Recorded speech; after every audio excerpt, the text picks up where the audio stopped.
RGG Studio's latest Like a Dragon spin-off offers up the perfect means to make your chaotic pirate fantasies come true.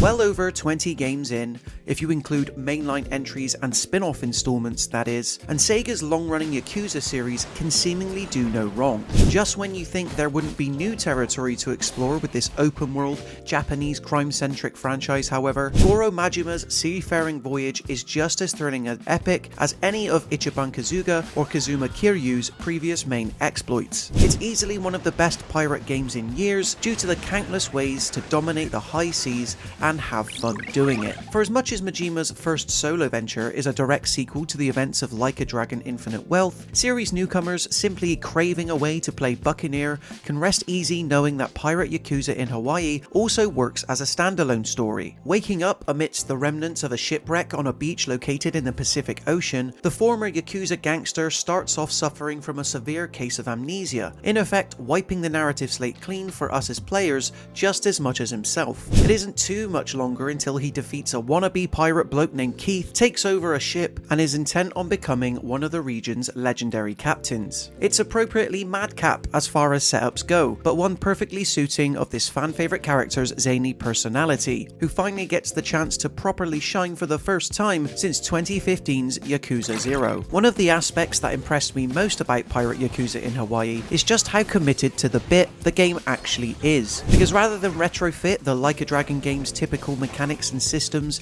gift you a pirate ship and then call it a day, RGG Studio has purposefully gone out of its way to make this a satisfying pirate adventure. There's your personal pirate ship, the Goro Maru, to upgrade and improve, of course, but then you also have the ability to recruit your own crew, plunder local islands and archipelagos for treasure, and master a whole new beat-em-up fighting style exclusive to this spin-off called Sea Dog. Such trimmings work alongside Like a Dragon's usual quirky trappings to help render it a truly unique way to plunder and pillage. Nowhere does the act of playing pirate shine most than in Pirate Yakuza in Hawaii's naval exploration and combat. Controlling the Goromaru via boosting is in no way true to life or authentic, but it makes navigating these tightly packed zones of ocean something to look forward to as opposed to a chore. Although it starts off relatively quaint in size and capability, you eventually earn pirate reputation from performing almost every task, opening up the opportunity to equip it with laser cannons, frost machine guns and more. Couple such creative arms and weaponry with the ability to drift your ship out of the sights of your enemies, and this is the most fun I've had captaining a pirate ship since Assassin's Creed 4 Black Flag. Admittedly, RGG Studio's interpretation isn't quite as ambitious as Ubisoft's in terms of scope, especially since hoovering up the treasure littered around the handful of islands and its surrounding ocean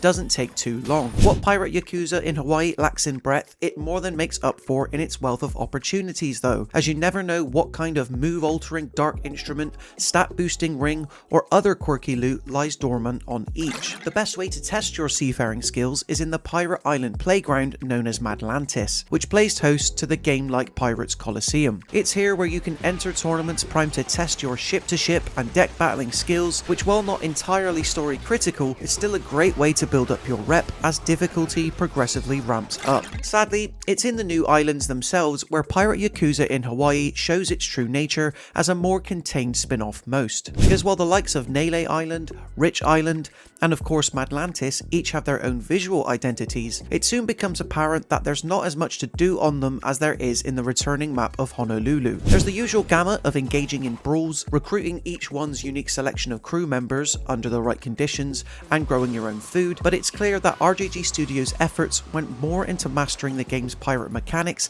as opposed to making each new island a truly sprawling area to explore on foot. Luckily, the series obviously already has a history with recycling familiar maps and presenting them in a new light, and the truth is that, while familiar, Honolulu lends itself well to Majima's pirate deeds and is still jam-packed with minigames, side missions, and collectible-driven tasks to engage in. Slightly more successful is the way RGG Studio has integrated not one, but two unique fighting styles into Majima's moveset. Beginning with his typical Mad Dog style, it plays similarly to Kazuma Kiryu's beat-em-up sensibilities from the original Yakuza games, only now building up a madness gauge lets you unleash any one of a dozen super moves on occasion, alongside the ability to summon various Majima doppelgangers in for extra support. Most of the time when battling travelling outside of Honolulu though, it's the Sea Dog style you'll come to rely upon most, using Majima's two cutlass swords, gun and pirate hook to perform all kinds of dazzling combos, when you're not summoning an ocean god